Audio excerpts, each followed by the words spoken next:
The blood pooling in Clara Fairchild's worn cloth shoes had become a familiar sensation, though it never stopped hurting.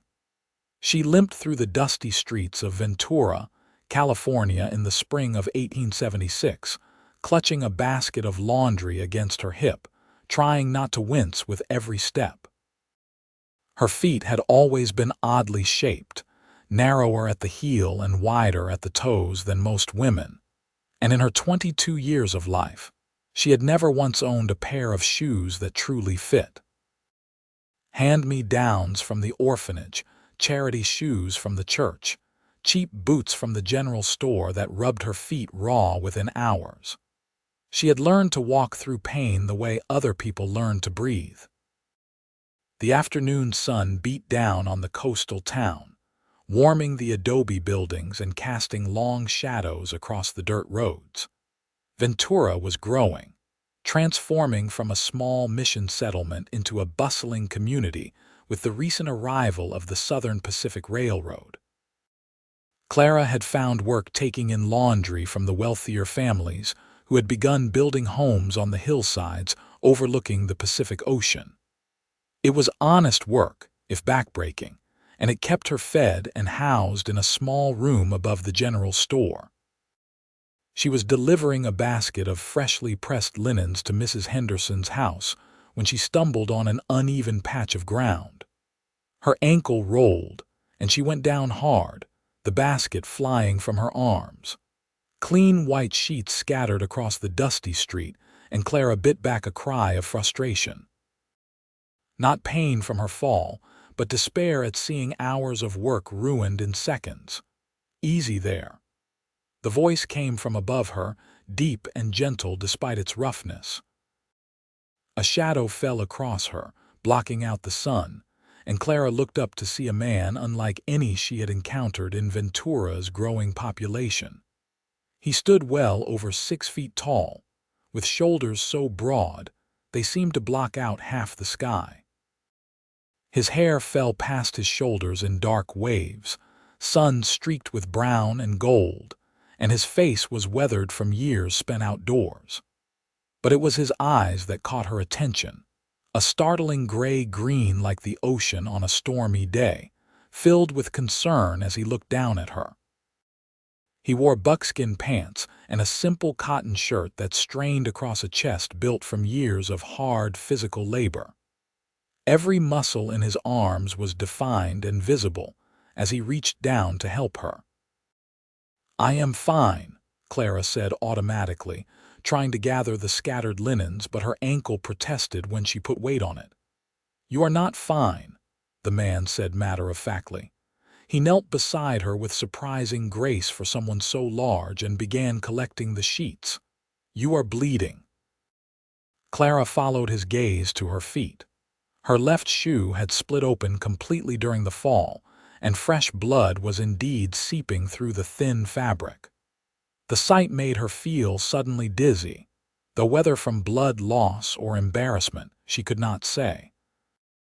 "It is nothing," she insisted, but the man was already shaking his head. "That is not nothing. When did you last have shoes that fit proper?"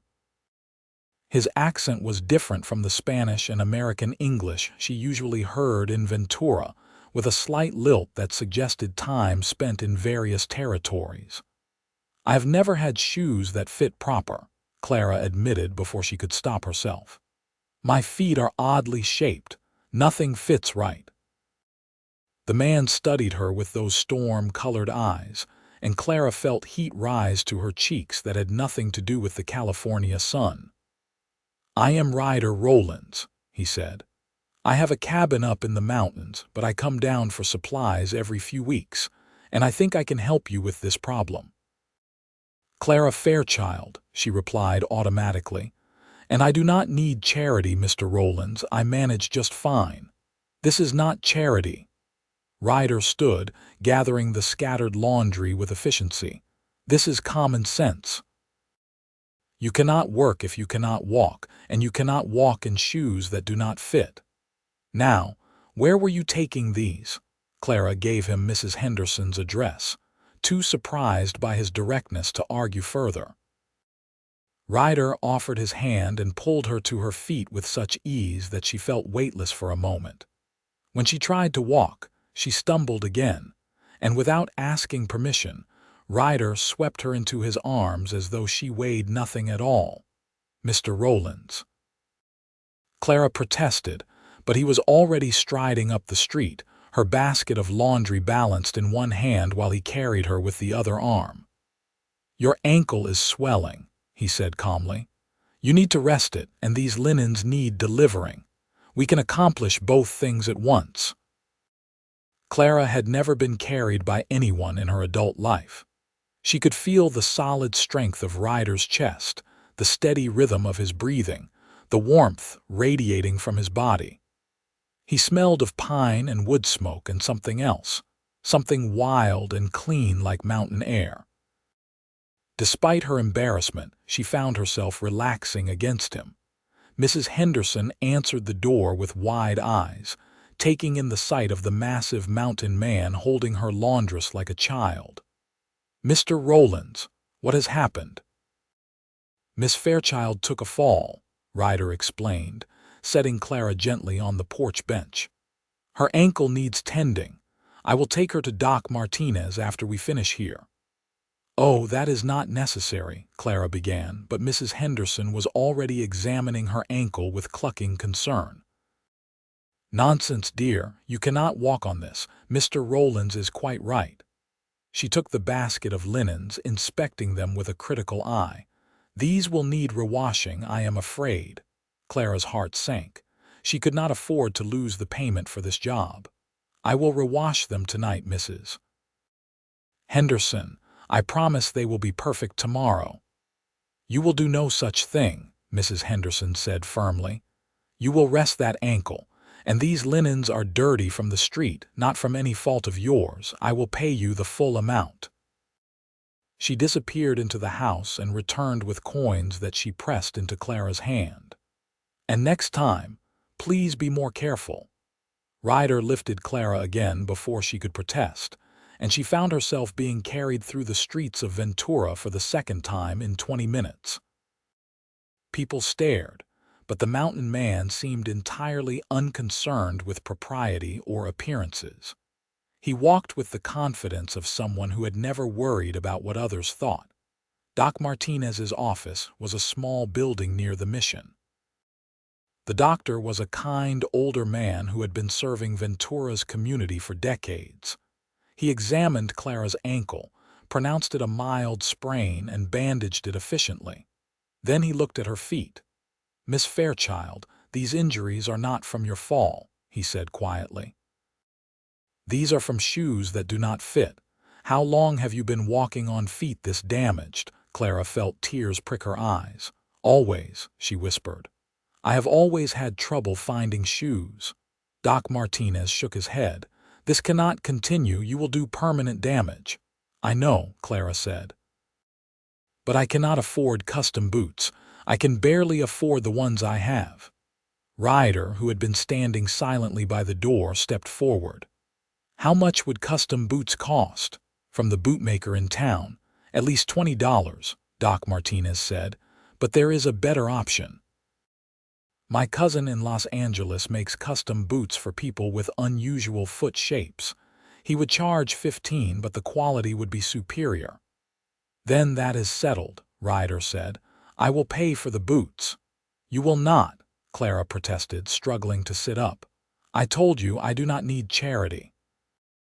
"And I told you this is not charity."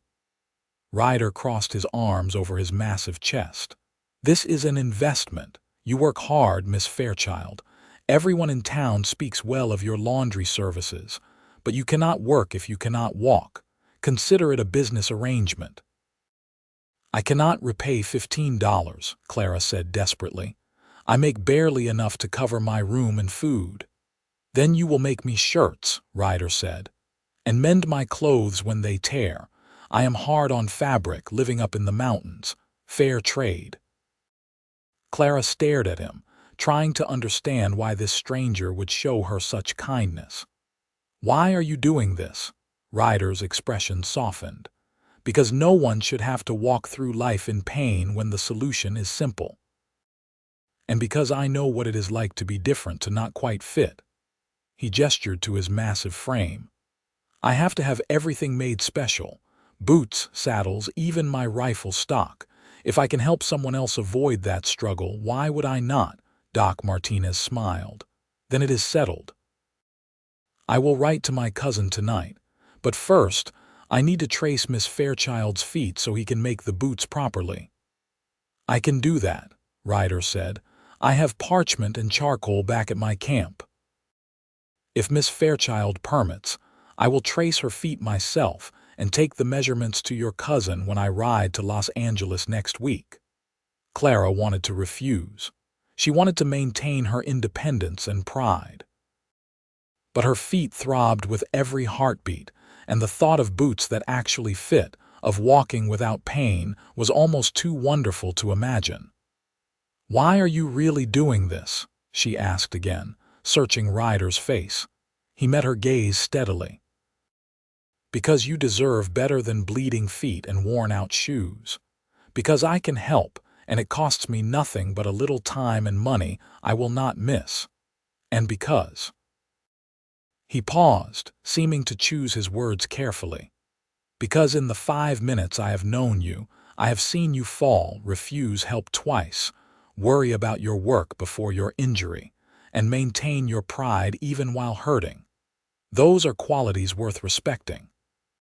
Something in Clara's chest tightened at his words. She had spent so long being invisible, just another working woman in a town full of them, that having someone truly see her felt almost painful. All right, she whispered. Thank you, Mr. Rollins. Ryder, he corrected gently. If I am going to be tracing your feet, we can skip the formalities. Doc Martinez provided crutches, which Clara accepted reluctantly. Ryder offered to carry her back to her room, but she insisted on managing herself. He walked beside her anyway, matching his long stride to her awkward pace, ready to catch her if she stumbled. The sun was setting over the Pacific, painting the sky in shades of orange and pink, and Ventura's streets were quieting as families gathered for supper. Clara's room was small and sparse, containing little more than a bed, a washstand, and the large tub she used for laundry. Ryder surveyed it with a slight frown but said nothing. He helped her settle on the bed, then produced parchment and charcoal from a pouch at his belt. May I? He asked, gesturing to her feet. Clara nodded, heat flooding her cheeks. She had never had a man touch her feet before. Ryder knelt before her with surprising gentleness for someone so large and carefully removed what remained of her ruined shoes. His hands were huge, calloused from hard work, but his touch was feather-light as he examined her feet. Your feet are not oddly shaped, he said after a moment. They are just shaped differently than the standard boot mold. Narrow heel, wide toe box, high arch. My cousin back in Montana had feet like this. She could never find shoes that fit either, until her husband made her custom boots. He placed the parchment on the floor and guided Clara's foot onto it. His hands were warm against her skin as he held her ankle steady, and Clara found herself watching the way his hair fell forward, obscuring his face as he concentrated on tracing the outline of her foot with charcoal. He worked with the precision of someone used to detailed tasks, marking the high point of her arch, the width at various points, the exact shape of her heel. Ticklish, he asked, glancing up with a hint of amusement when she shivered. A little, Clara admitted. I am sorry. Do not apologize. I am the one invading your personal space. He finished the first foot and moved to the second, repeating the process with the same careful attention. When he was done, he sat back on his heels and studied the tracings. These are good. With these measurements and a few additional notes about your arch height and where the shoes have been rubbing, my bootmaker will be able to create something perfect. When will you go to Los Angeles? Clara asked. I was planning to head out in a few days, but I can wait a week if you need time to consider this arrangement. Ryder rolled the parchments carefully. I do not want you to feel pressured. No, Clara said quickly. I mean, please go when you planned. I want to accept your offer. I need these boots, Ryder. I just hope I can repay you adequately with mending. Ryder stood, his head nearly brushing her low ceiling. You will repay me plenty. I am terrible at mending and I tear through shirts like paper. It will save me money in the long run.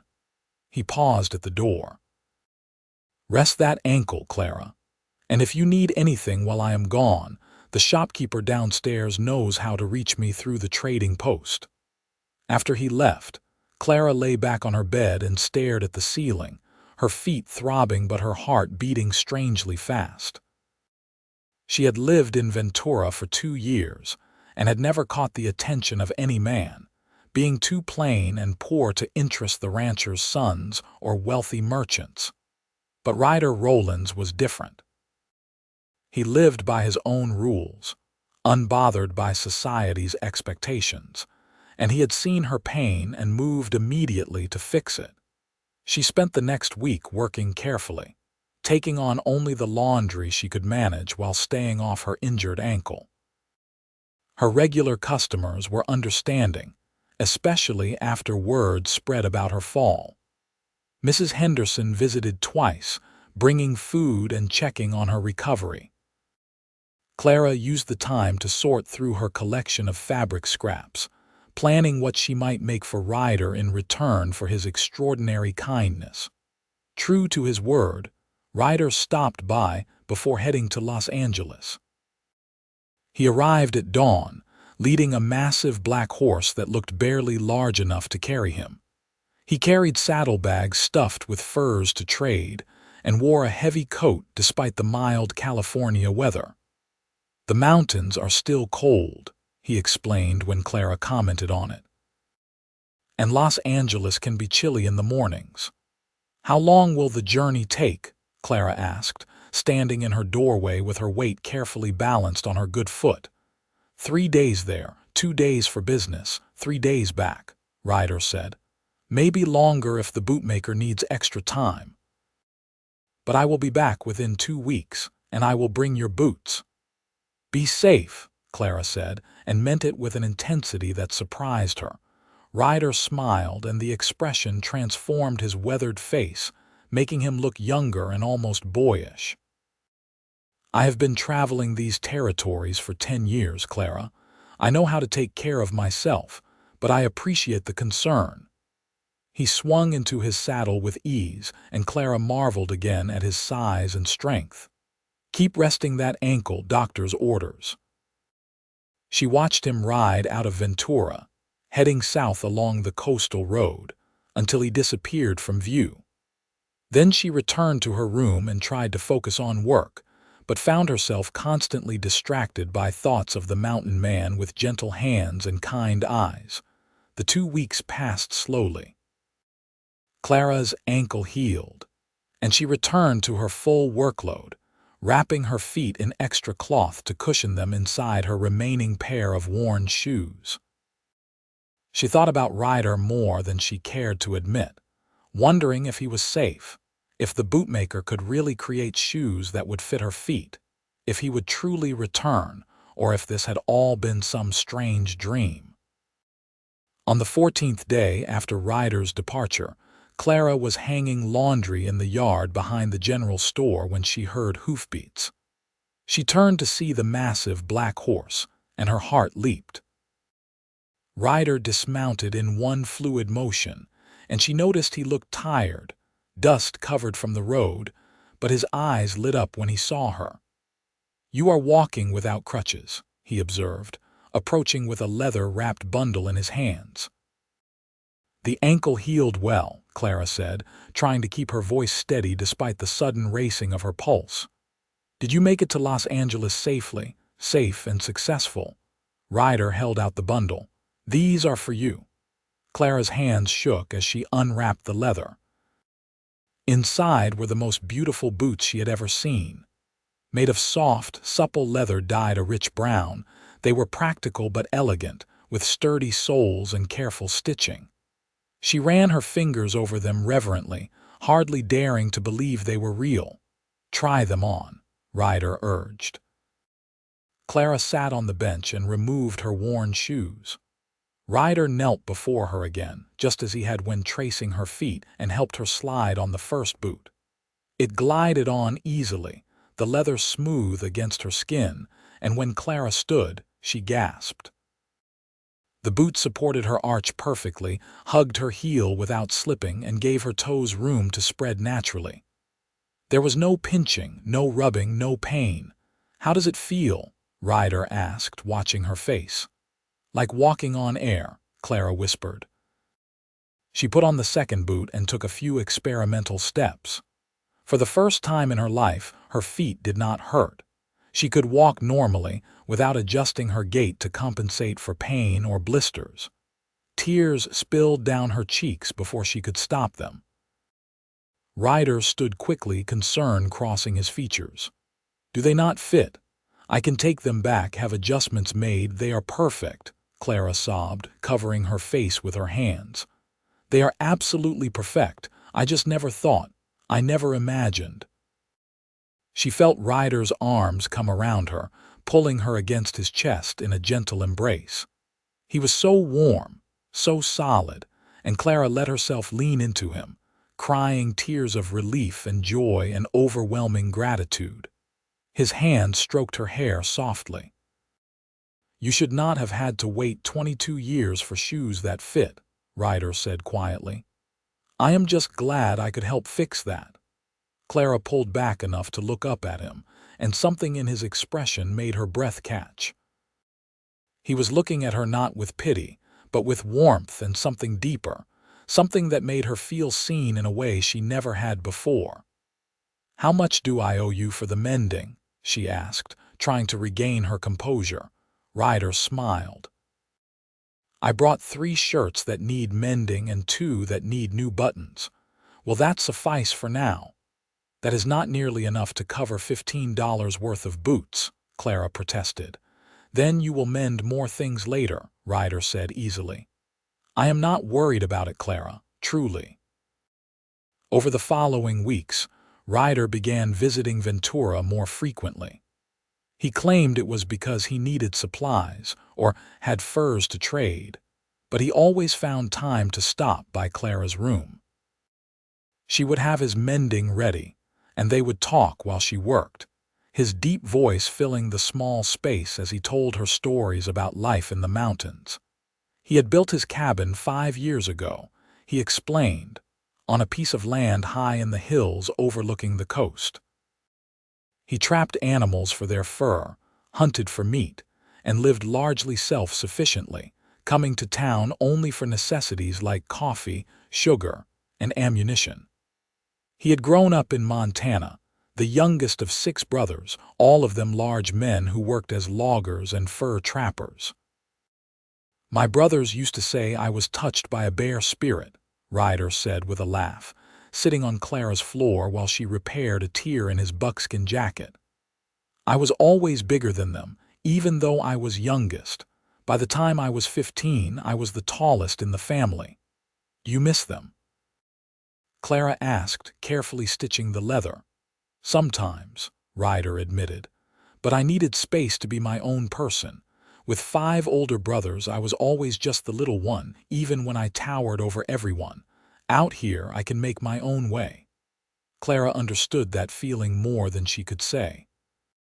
She told him about growing up in the San Francisco orphanage, never knowing her parents, being passed from temporary home to temporary home until she was old enough to work. She had come to Ventura seeking a fresh start, hoping the smaller town would offer opportunities the city did not. "Do you ever feel lonely up in the mountains?" Clara asked one afternoon. It had been 2 months since Ryder brought her the boots, and his visits had become the highlight of her weeks. Ryder was quiet for a long moment. "I used to think I preferred solitude," he said finally. "But lately, I find myself looking forward to these trips to town more than I should. Something in his tone made Clara look up from her stitching. Ryder was watching her with an intensity that made her heart race. "Why is that?" she asked softly. "I think you know why," Ryder said. He shifted closer, his large frame seeming to fill the entire room. "Clara, I have been trying to find the right words for weeks now. I am not practiced at this kind of thing. But I need you to know that these visits are not about mending or supplies. They are about seeing you." Clara set down her needle with trembling hands. "Ryder, let me finish," he said gently. "I know I am not much to offer. I live rough, up in the mountains, away from society. I have little education and no prospects beyond what I can trap and hunt. But I have thought about you every day since I first saw you fall in that dusty street. I have wondered if maybe, possibly, you might feel the same way." "I do," Clara whispered. "I think about you constantly. When you are gone, I count the days until you might return. When you are here, I never want you to leave." Ryder's face broke into a brilliant smile. He reached out and cupped her face in his large, calloused hands. "May I kiss you?" Clara nodded, and Ryder leaned down, pressing his lips to hers with a gentleness that belied his size and strength. The kiss was sweet and tentative, asking rather than demanding, and Clara felt warmth spread through her entire body. She reached up to touch his hair, running her fingers through the long strands, and Ryder made a soft sound of pleasure against her mouth. When they pulled apart, both breathing hard, Ryder rested his forehead against hers. "I want to court you properly, Clara. I want to give you time to be sure about this, about me. But I need you to know my intentions are serious." "I am already sure," Clara said. "I have never been more sure of anything." From that day forward, their relationship deepened and blossomed. Ryder began staying in town for longer periods, renting a room at the boarding house so he could spend more time with Clara. He took her on walks along the beach, showed her the tide pools teeming with starfish and anemones, taught her to identify different bird calls. Clara had never been courted before, had never imagined anyone would want to court her, and Ryder's attention felt like a precious gift. He was protective without being possessive, walking her home after dark, helping her carry heavy laundry baskets, standing between her and any potential trouble. Clara had always prided herself on her independence, but she found she did not mind having someone look out for her, especially someone who respected her autonomy as much as Ryder did. "Come see my cabin," Ryder said one evening as they watched the sunset from the beach. "I want you to see where I live, to understand what my life is like up there." Clara agreed, and the following Saturday, Ryder arrived with his horse and a gentle mare he had borrowed from a rancher friend. Clara had never ridden much, and Ryder spent patient hours teaching her the basics before they set out into the hills. The ride took most of the morning, climbing steadily into the coastal mountains through forests of oak and sycamore. Ryder's cabin sat in a clearing with a breathtaking view of the valley below and the Pacific Ocean in the distance. It was solidly built from logs he had cut and hauled himself, with a stone fireplace, wide windows, and a covered porch. Inside, it was simple but comfortable, furnished with pieces Ryder had crafted by hand. Everything was sized for him, from the oversized bed to the tall doorways, and Clara marveled at how he had created a space that truly fit him. "It is beautiful," Clara said, standing on the porch and looking out at the view. "I can see why you love it up here." Ryder came to stand behind her, wrapping his arms around her waist. "I built this place thinking I would live here alone forever," he said quietly. "But now I cannot stop imagining you here with me, waking up to this view together, building a life in this place." Clara turned in his arms to face him. "Are you asking me something, Ryder Rollins?" "Not yet," Ryder said, kissing her forehead. "I want to do this right, but soon, Clara, very soon." They spent the day at the cabin, Ryder showing her his trap lines, the garden he had started, the chickens he kept for eggs. Clara could see the life he had built here, understand the appeal of this wild, beautiful place. But more than that, she could see herself here with him, making this isolated cabin into a true home. As autumn approached, Ryder began spending more time in Ventura, preparing for the winter trapping season but reluctant to be away from Clara. He helped her with her laundry business, using his strength to haul water and wring out heavy fabrics, and Clara found her work becoming easier and more profitable with his assistance. Her customers noticed the change, commenting on how happy she seemed, how the worry lines had eased from her face. One evening in late October, Ryder appeared at her door dressed in his best clothes, his hair neatly tied back, holding a bouquet of wildflowers he had obviously picked himself. Clara was confused until he dropped to one knee, his large frame somehow fitting perfectly in her small room. "Clara Fairchild," he said, his voice steady despite the emotion in his eyes. "I know we have only known each other 6 months. I know I cannot offer you a fancy house in town or an easy life. But I can offer you my whole heart, my complete devotion, and a life full of love in the mountains. Will you marry me?" Clara did not hesitate. "Yes," she said, tears streaming down her face. "Yes, Ryder, 1,000 times yes." Ryder stood and lifted her off the ground, spinning her around while she laughed and cried simultaneously. When he set her down, he pulled a ring from his pocket. It was simple, a gold band with a small sapphire, and it fit her finger as perfectly as the boots he had made for her. "I had this sized special," Ryder said. "Traced your finger while you were sleeping on the porch that day we went to the cabin." Clara laughed through her tears. "You are always measuring me for things." "Only because I want everything to fit you perfectly," Ryder said seriously. "You deserve things that fit right, Clara, including a husband who fits your heart." They were married in early November in Ventura's small mission church. Clara wore a simple blue dress she had sewn herself, and Ryder wore new clothes he had bought specially for the occasion, though he still looked slightly uncomfortable in anything more formal than his usual buckskin and cotton. Doc Martinez gave Clara away, and Mrs. Henderson cried throughout the entire ceremony. The wedding was small but joyful, attended by the friends Clara had made in Ventura, and a few of Ryder's fellow trappers who had come down from the mountains for the occasion. After the ceremony, there was a celebration at the town square with music and dancing. Clara danced in her perfectly fitting boots, held in Ryder's strong arms, feeling happier than she had ever imagined possible. That night, Ryder carried his bride over the threshold of their room at the boarding house, since they would move to the cabin permanently after the wedding trip. He set Clara down gently, his hands shaking slightly as he cupped her face. "I will spend every day of my life making sure you are happy," Ryder promised, "making sure you never have to walk in pain again in any sense." Clara stood on her toes to kiss him. "You already have," she whispered against his lips. "You already have."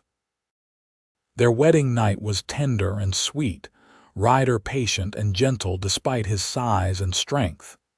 He treated Clara like something precious, taking his time, making sure she felt safe and loved. When Clara woke the next morning wrapped in his arms, watching the sunrise through the window, she marveled at how completely her life had transformed. 6 months ago, she had been alone and in pain, struggling to survive. Now she had a husband who adored her, a future full of promise and boots that fit perfectly. They spent a week in town, allowing Clara to finish up her laundry commitments and say goodbye to her customers. Then Ryder loaded their belongings onto a wagon he had borrowed, and they made the journey up to the mountain cabin together. It was the beginning of November 1876, and winter was coming to the California mountains. The first few weeks of married life were an adjustment. Clara had to learn to cook on the wood stove, to manage a household without close neighbors, to live by the rhythms of mountain life. Ryder was patient with her learning curve, teaching her to identify animal tracks, to predict weather changes by watching the sky, to preserve food for the long winter. In return, Clara transformed the cabin into a true home. She sewed curtains for the windows, braided rugs for the floors, organized Ryder's chaotic collection of tools and supplies. She planted herbs in boxes on the porch and learned to bake bread in the temperamental oven. Slowly, the bachelor cabin became a place of warmth and comfort, filled with small touches that made it uniquely theirs. Winter came hard that year, with storms rolling in from the Pacific and blanketing the mountains in snow. Clara and Ryder spent long evenings by the fire, Clara mending clothes or knitting while Ryder carved wooden bowls and spoons. They talked for hours, sharing stories from their pasts, making plans for their future, simply enjoying each other's presence. "I want to expand the cabin come spring," Ryder said one snowy evening, his arm around Clara as they sat on the porch watching the snow fall. "Add another room or two, maybe build a proper workshop for your sewing." "Why do we need more rooms?" Clara asked, though she thought she knew the answer. Ryder's hand moved to rest on her still flat stomach. "Because I hope we will need them. For the family I pray we will have." Clara covered his hand with hers, smiling in the darkness. "Then you should start planning that expansion now," she said softly. "Because I believe we are going to need those rooms come summer." Ryder turned to her, his eyes wide in the lamplight. "You are certain?" "As certain as I can be," Clara said. "I wanted to wait a little longer to be sure, but yes, Ryder, I am carrying our child." Ryder let out a whoop of joy that echoed across the snowy mountains. He picked Clara up and spun her around, then immediately set her down with exaggerated care. "I should not be spinning you. You need to rest. Should you be sitting in the cold?"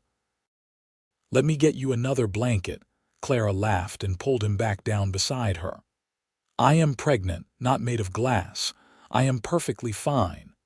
But Ryder's protectiveness only increased as Clara's pregnancy progressed. He insisted she rest more, took over all the heavy work, rode to town weekly to bring back anything she mentioned wanting.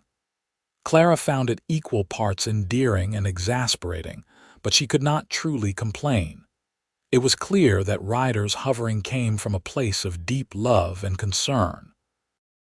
In early spring, true to his word, Ryder began expanding the cabin. He worked tirelessly, cutting and hauling logs, building 2 new rooms onto the existing structure. One would be a nursery for their coming child, the other a proper sewing room where Clara could continue her work without taking over their living space. Doc Martinez rode up to the cabin in April to check on Clara's progress. He pronounced her healthy and the baby developing normally, though he warned that mountain births could be dangerous if complications arose. "You should consider coming down to town a few weeks before your due date," Doc Martinez suggested, "just to be safe." But as Clara's time drew near in late June, she found she did not want to leave the cabin. This was her home now, the place where she and Ryder had built their life together. She wanted their child to be born here in the mountains, surrounded by the wild beauty that had become so precious to her. Ryder was terrified. Clara could see it in his eyes, but he did not argue. He rode to town and convinced Doc Martinez to come stay at the cabin for the final 2 weeks of Clara's pregnancy, setting up a room for the doctor and paying him handsomely for his time. Clara went into labor on a warm June evening with the sun setting over the Pacific. Ryder held her hand through the long night, his face pale but his voice steady as he encouraged her. Doc Martinez worked calmly and efficiently, and just after dawn, their son was born. The baby was large, as they had expected given Ryder's size, with a powerful set of lungs and a shock of dark hair. Ryder held his son with shaking hands, tears streaming down his weathered face as he looked at the tiny life they had created together. "He is perfect," Ryder whispered. "Absolutely perfect, just like his mother." They named him Robert, and he grew quickly, a healthy, happy child who seemed to inherit his father's size and strength. Clara recovered well from the birth, and within weeks, she was back to her normal routine, now with the added joy of caring for their son. The years that followed were full of hard work and deep happiness. Ryder continued trapping and hunting, providing well for his growing family. Clara took on sewing and mending work from town, which Ryder delivered and collected on his regular supply runs. They expanded their garden, added more chickens, and eventually bought a milk cow that Ryder built a small barn for. When Robert was 2 years old, Clara found herself pregnant again. This time she was less nervous, more confident in her body's ability to bring a child into the world. Their daughter was born on a crisp autumn morning in 1879, smaller than her brother had been but equally healthy. They named her Rose, and she had her mother's delicate features and her father's stormy gray-green eyes. Life fell into a comfortable rhythm.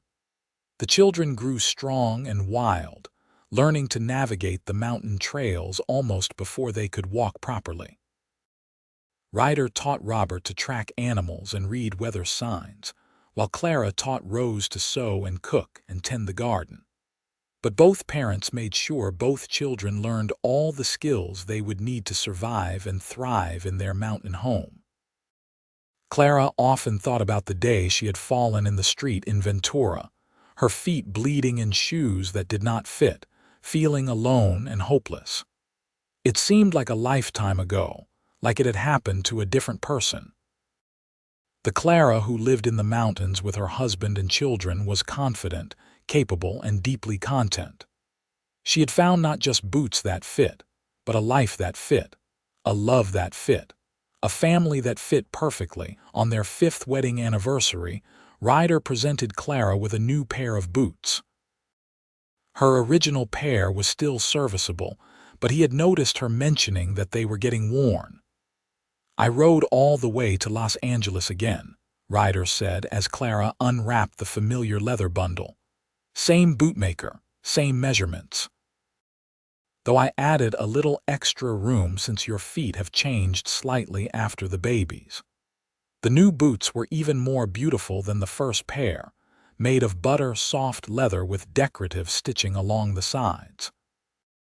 Clara slipped them on, and they fit just as perfectly as the originals had, supporting and cushioning her feet without any pinching or rubbing.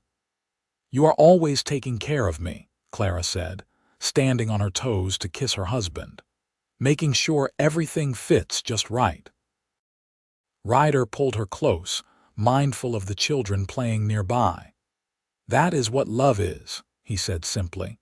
"Paying attention to the details, making sure the people you care about are comfortable and happy. You have done the same for me, Clara. This cabin was just a shelter before you came. Now it is a home."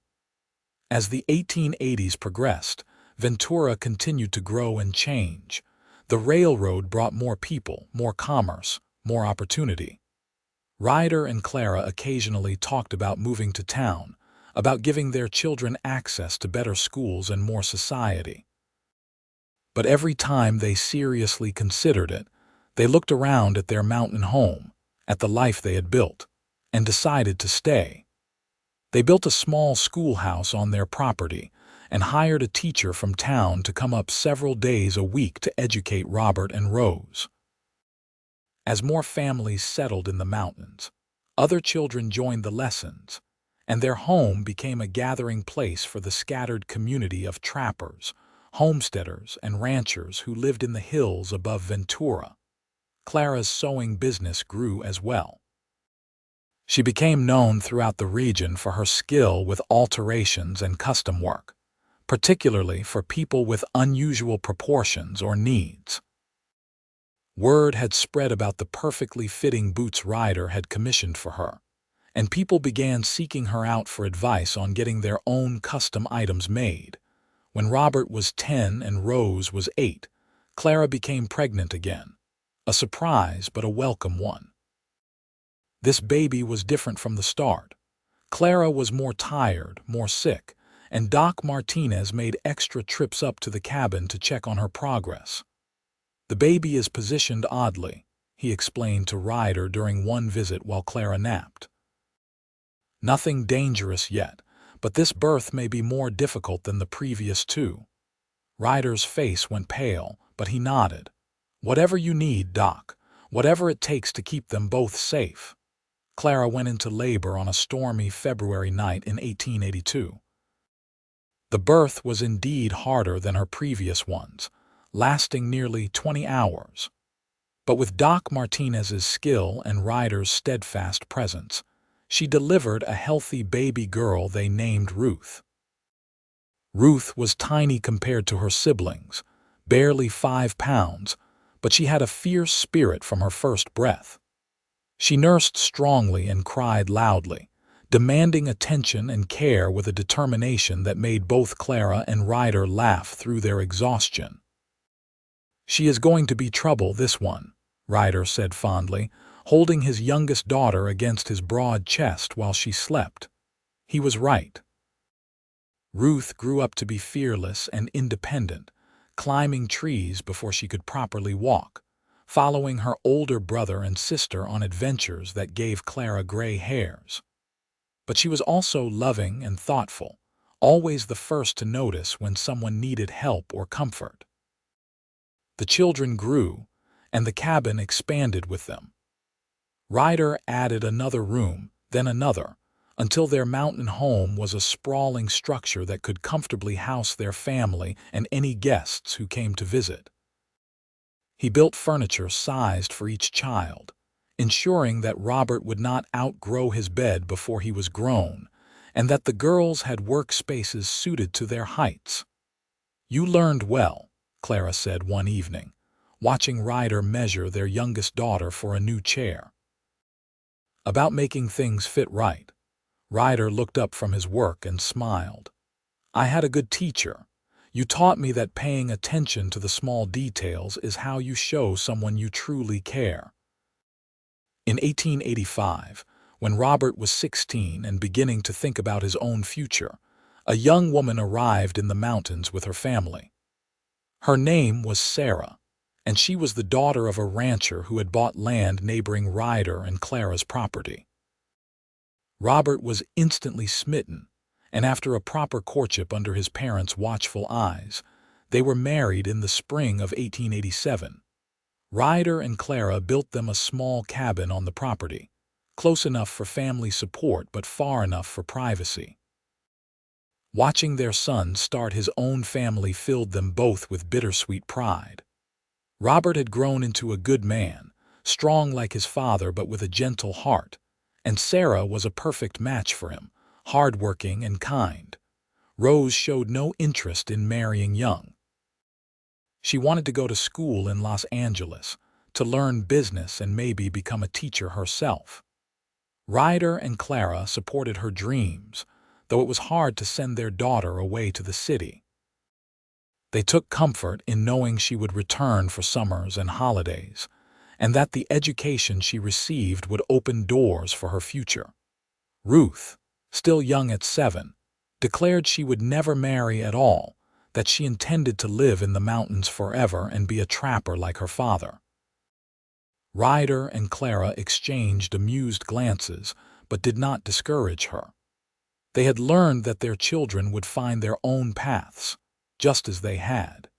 In the summer of 1888, Clara and Ryder celebrated their 12th wedding anniversary with a trip back to Ventura.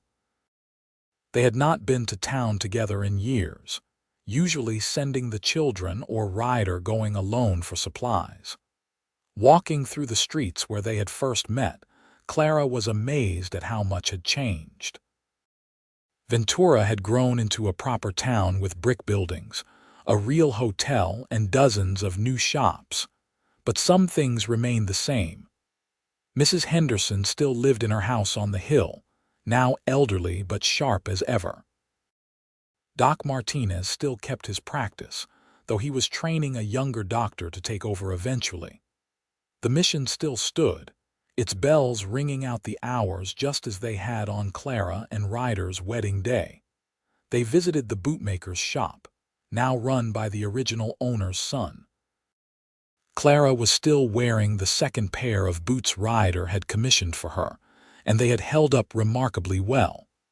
But Ryder insisted on ordering a new pair, just to have them ready when the current ones finally wore out. "You traced my feet with charcoal right here in this shop 12 years ago," Clara said, watching Ryder kneel before her just as he had that first time. "And I would do it again every day if you needed me to," Ryder said, his hands gentle as he measured her feet. "Making sure you have what you need, what fits right, will never stop being important to me." That night, lying in a hotel room in town, Clara and Ryder made love with the same passion and tenderness they had shared on their wedding night. 12 years of marriage had not dimmed their desire for each other. If anything, it had deepened it. They knew each other's bodies intimately now, knew exactly how to please and comfort each other. "I love you," Clara whispered in the darkness, her head resting on Ryder's chest, listening to the steady beat of his heart. "I love you more than words can express," Ryder replied, his arms tightening around her. "You are the best thing that ever happened to me, Clara. Finding you, building this life with you, it is more than I ever dreamed possible." As the years continued to pass, their life together remained full of love and purpose. Robert and Sarah had their first child in 1889, a son they named after his grandfather. Ryder held his grandson with the same wonder he had held his own children, marveling at the continuation of their family line. Rose returned from Los Angeles in 1891 with a teaching certificate, and immediately set about expanding the mountain school they had started years before. She proved to be an excellent teacher, patient and creative, and children from all over the region came to learn from her. Ruth, growing into a beautiful young woman despite her tomboy ways, did indeed take to trapping and hunting with her father. She could shoot as straight as any man, track a deer through thick brush, and skin a rabbit in under 5 minutes. Ryder was immensely proud of her skills, though Clara worried about her daughter's future. "She will find her path," Ryder assured his wife, "just as we all did. Ruth has a strong spirit. She will know what she wants when the time comes." In 1894, when Ryder and Clara had been married 16 years, a terrible drought struck California. The mountains turned brown and dry, water sources dwindled, and forest fires threatened their home. Ryder worked tirelessly to protect their property, digging fire breaks and keeping constant watch for sparks. One August afternoon, a fire broke out in the valley below their cabin.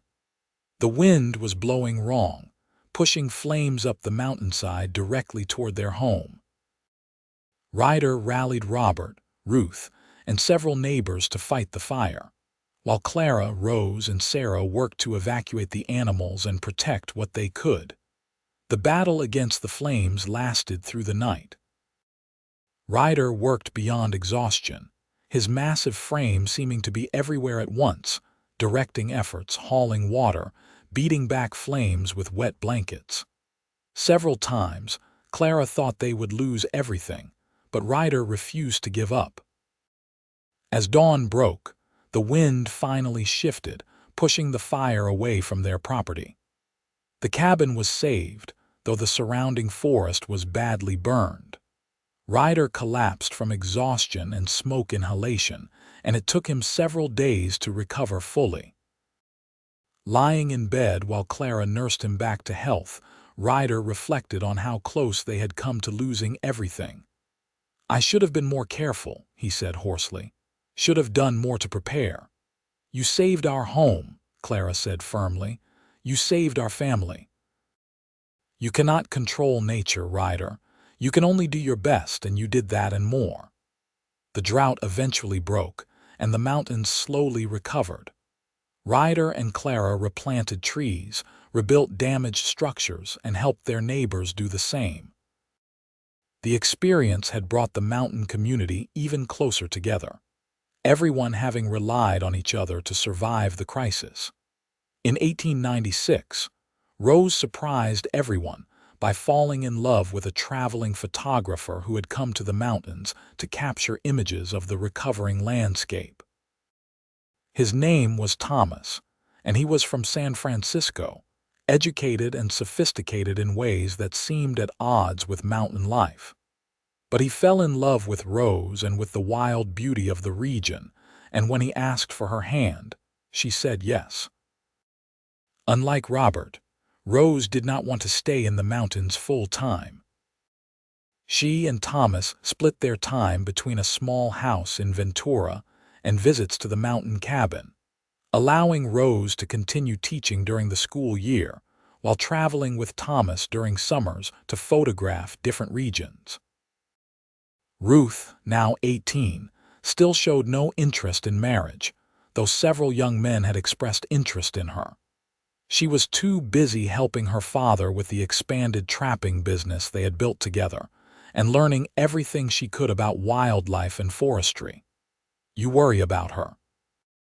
Ryder asked Clara one evening as they watched Ruth return from a solo hunting trip, carrying a deer she had brought down herself. "I worry about all our children," Clara admitted. "But Ruth least of all, perhaps. She knows exactly who she is and what she wants." That is more than most people can say at her age. In 1898, California experienced the opposite of the drought, with winter storms bringing torrential rains that caused mudslides and flooding. The cabin was high enough to avoid the worst flooding, but the roads to town were washed out for weeks. Ryder, Robert, and Ruth worked with their neighbors to rebuild the damaged roads and bridges, once again proving the strength and resilience of their community. Through all these challenges and changes, Clara and Ryder's love for each other remained constant. They had weathered droughts and fires, raised 3 children to adulthood, built a thriving homestead, and created a legacy that would outlast them. And through it all, Ryder continued his tradition of making sure everything in Clara's life fit perfectly. On their 20th wedding anniversary in November 1896, Ryder presented Clara with a 3rd pair of custom boots. These were made from the softest leather yet, dyed a deep burgundy and decorated with intricate stitching in a floral pattern. They fit even better than the previous pairs, if that was possible, accommodating the slight changes in Clara's feet from age and hard work. 20 years, Clara marveled, slipping on the beautiful boots. 20 years since you first traced my feet and changed my life. "You changed my life," Ryder corrected. "I was just a lonely mountain man before you. Now I have everything I could ever want." Their children and grandchildren gathered for a celebration at the cabin. Robert and Sarah had 3 children now, 2 boys and a girl. Rose and Thomas had 1 daughter, a curious child who loved both photography and teaching. Even Ruth had softened slightly, showing a tender side when interacting with her nieces and nephews. As Clara looked around at the family they had built, the home they had created, the life they had carved out of the wilderness, she felt overwhelming gratitude. She thought about the young woman she had been, bleeding and alone in the streets of Ventura, unable to imagine a future beyond pain and poverty. That woman would never have believed this life was possible. "What are you thinking about?" Ryder asked, coming to stand beside her on the porch while the celebration continued inside. "About how far we have come," Clara said, leaning into his warmth. "About falling in the street that day and you picking me up. Best fall you ever took," Ryder said with a smile. Best thing you ever picked up, Clara countered. In 1900, as a new century dawned, California was changing rapidly. The frontier era was ending, replaced by modern conveniences and technologies. Automobiles were beginning to appear in cities, though they were still rare in the mountains. Electricity was spreading through the state, though it would be years before it reached their isolated cabin. Ryder and Clara, now in their mid-40s, found themselves in a different phase of life. Their children were grown and building their own families. The hard physical work of their younger years had taken a toll on their bodies. Ryder's back ached on cold mornings, and Clara's hands sometimes cramped from years of detailed needlework. But they adapted, as they always had. They took on less strenuous work, focusing on quality over quantity. Ryder began teaching trapping and wilderness skills to young men in the area, passing on knowledge he had accumulated over decades. Clara focused on training the next generation of seamstresses, including her granddaughters, in the art of custom fitting and quality construction. Ruth, now 22, finally showed interest in a young man, much to everyone's surprise. He was a forest ranger named James, newly assigned to the region, and he shared Ruth's passion for the wilderness. Their courtship was unconventional, consisting mainly of long hikes and camping trips, but it was clear they were well matched. When James asked Ryder for permission to marry Ruth, Ryder studied the young man carefully. "My daughter is not like most women," he said bluntly. "She is independent, headstrong, and more comfortable in the wild than in a parlor. Can you accept that?" "I would not want her any other way," James replied honestly. "She is extraordinary, Mr. Rollins. I know I am lucky she would even consider me." Ryder approved the match, and Ruth and James were married in a simple ceremony at the cabin in the spring of 1901. Unlike her siblings, Ruth chose to stay in the mountains full-time, with James building them a cabin even deeper in the wilderness where he could patrol his ranger district, and Ruth could continue her work with wildlife. With all three children now married and settled, Clara and Ryder found themselves alone in the big cabin for the first time in over 20 years.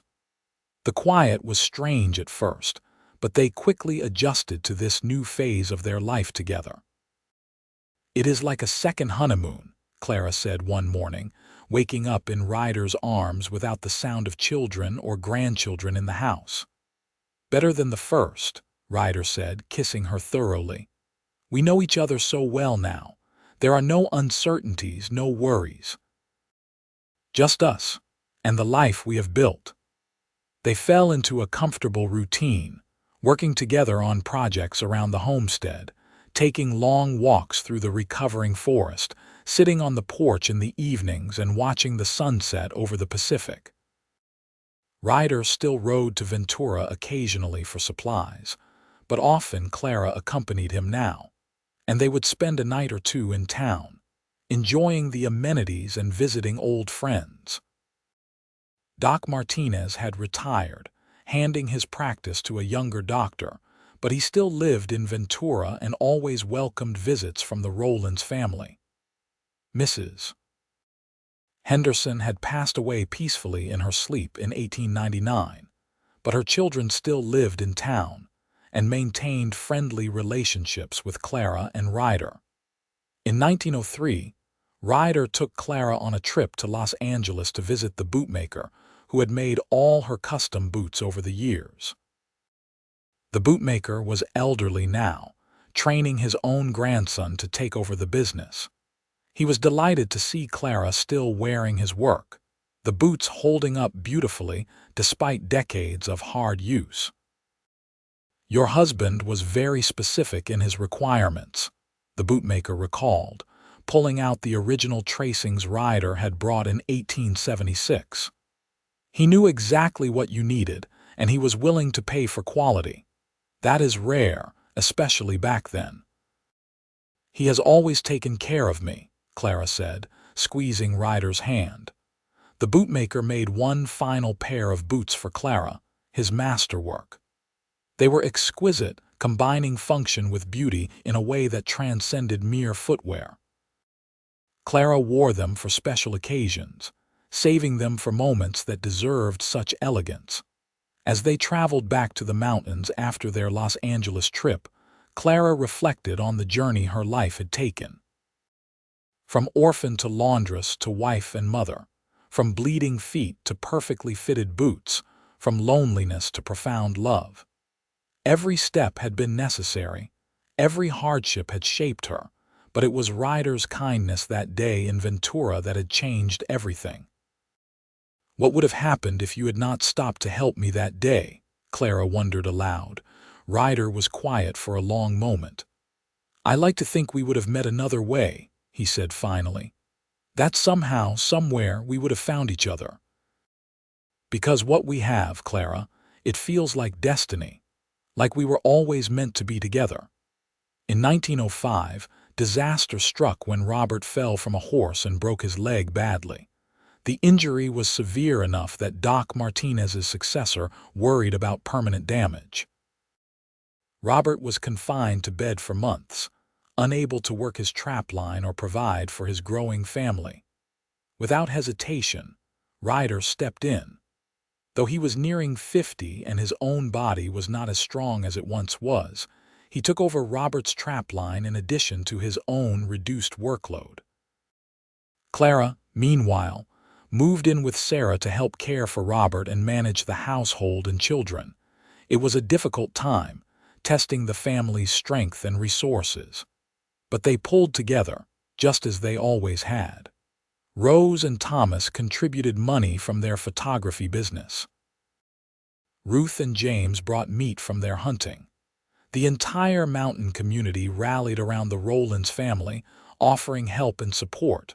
Robert recovered slowly, but he did recover. By spring of 1906, he was back on his feet, though with a permanent limp. He could no longer trap as extensively as before, but he adapted, focusing more on teaching and guiding hunters who came to the mountains, utilizing his extensive knowledge without requiring the same physical stamina. The experience had shaken everyone, reminding them how fragile life could be, how quickly circumstances could change. Ryder and Clara, watching their son struggle and recover, felt the weight of their years more heavily than before. "We are getting old," Ryder said one evening, looking at his work-worn hands. "We are getting experienced," Clara corrected gently. "We have lived full lives, Ryder. We have built something lasting." In 1908, Ryder and Clara celebrated their 30th wedding anniversary surrounded by their children, grandchildren, and a large gathering of friends and neighbors. The cabin could barely hold everyone, bodies spilling out onto the porch and yard, but the celebration was joyful and heartfelt. Robert stood to make a toast, leaning on the cane he still needed. "To my parents," he said, his voice strong despite his weakened leg, "who taught us that love is not just a feeling but a choice you make every day. That building a life together means paying attention to details, making sure things fit right, and never giving up on each other." Sarah added her own toast. "To Clara, who showed me that strength comes in many forms. Who can stitch a wound as well as a shirt, who can comfort a child and run a business, who made a home in the wilderness that became a haven for all of us." Rose spoke next. "To Ryder, who taught us that being strong does not mean being hard. Who protected his family fiercely but never with violence. Who showed us that true masculinity is about caring for others, not dominating them." Ruth finished. "To both of you who let us be ourselves, who supported our dreams even when they were unconventional. Who proved that love is about acceptance, not control." Clara cried through all the toasts, tears of joy and pride. Ryder's arm was solid around her shoulders, his own eyes suspiciously bright. They had built this family, this community, this legacy, and it was good. As the years continued, Ryder and Clara gradually slowed down. They did less work, spent more time simply enjoying each other's company. They took up new hobbies. Clara learned to paint, capturing the mountain landscapes she had grown to love. Ryder took up writing, recording stories from his years in the wilderness for his grandchildren to read someday. Their grandchildren were growing up now, some of them approaching adulthood themselves. The oldest, Robert's son, who they had named Ryder Jr., was nearly 20 and talking about starting his own homestead further north in the mountains. He had inherited his grandfather's size and strength, and his grandmother's attention to detail. In 1912, as Ryder and Clara approached 60, they made the decision to formally pass on the main cabin and land to Robert and Sarah. They built a smaller cabin nearby, just large enough for the two of them, a cozy retreat where they could live out their remaining years in peace. The new cabin had large windows overlooking the valley, a comfortable porch for watching sunsets, and a fireplace where they spent evenings reading or talking. Everything in it was sized perfectly for them, built with the accumulated knowledge of decades spent making things fit right. "This feels like coming full circle," Clara said as they settled into their new home. "Back to just the two of us, like when we first married. Except now we have a lifetime of memories," Ryder said, "and a family that will carry on after we are gone." They established a new routine in their smaller cabin. Mornings were for coffee on the porch, watching the sun rise over the mountains. Days were for gentle work, tending a small garden, visiting with family and friends. Evenings were for reminiscing, reading aloud to each other, simply being together. Ryder's health began to decline in 1914. Nothing dramatic, just a general slowing down, a gradual weakening. He could no longer walk as far or work as long. Clara, too, felt the weight of her years, her hands growing more arthritic, her eyes needing stronger glasses for detailed work. But their love for each other remained as strong as ever. If anything, it deepened as they faced the reality of their mortality together. They spoke openly about death, about their wishes, about their gratitude for the life they had shared. "I want you to know," Ryder said one evening as they sat on their porch watching the sunset, "that every single day with you has been a gift. Even the hard days, even the days we struggled. I would not change a moment of it." "Neither would I," Clara said, her hand finding his. "You gave me everything, Ryder. You gave me boots that fit, yes, but more than that, you gave me a life that fit, a love that fit. You saw me when I was invisible to everyone else." In the spring of 1916, Ryder fell ill with pneumonia. Despite the best efforts of doctors and family, he grew weaker. Clara stayed by his bedside constantly, holding his hand, telling him stories from their life together, making sure he knew he was loved. "I am not afraid," Ryder whispered one night, his voice barely audible.